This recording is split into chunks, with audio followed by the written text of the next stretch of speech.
Let's be real, okay? If history has taught us anything, it is this.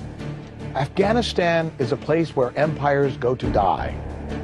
Afghanistan has been invaded by the Persians, the Greeks, Arab Caliphate, the Mongols, the Sikhs, even the Romans tried to conquer the region. Almost all of them ended up wishing that they hadn't done that. Almost all of them ended up wishing that they hadn't even tried. The British were convinced that Afghanistan would be a piece of cake. Not once, but 3 times. There was the first Anglo War, 1838.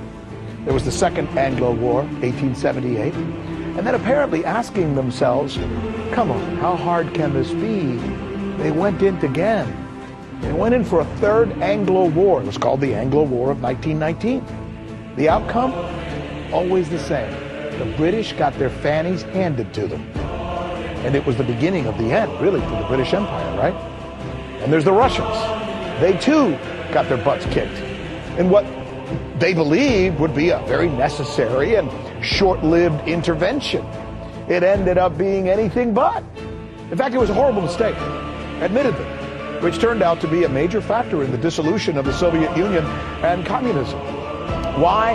Well, because it led to protests in parts of the old Soviet Union, similar to what the United States experienced with the Vietnam War. Now, by golly, it's America's turn.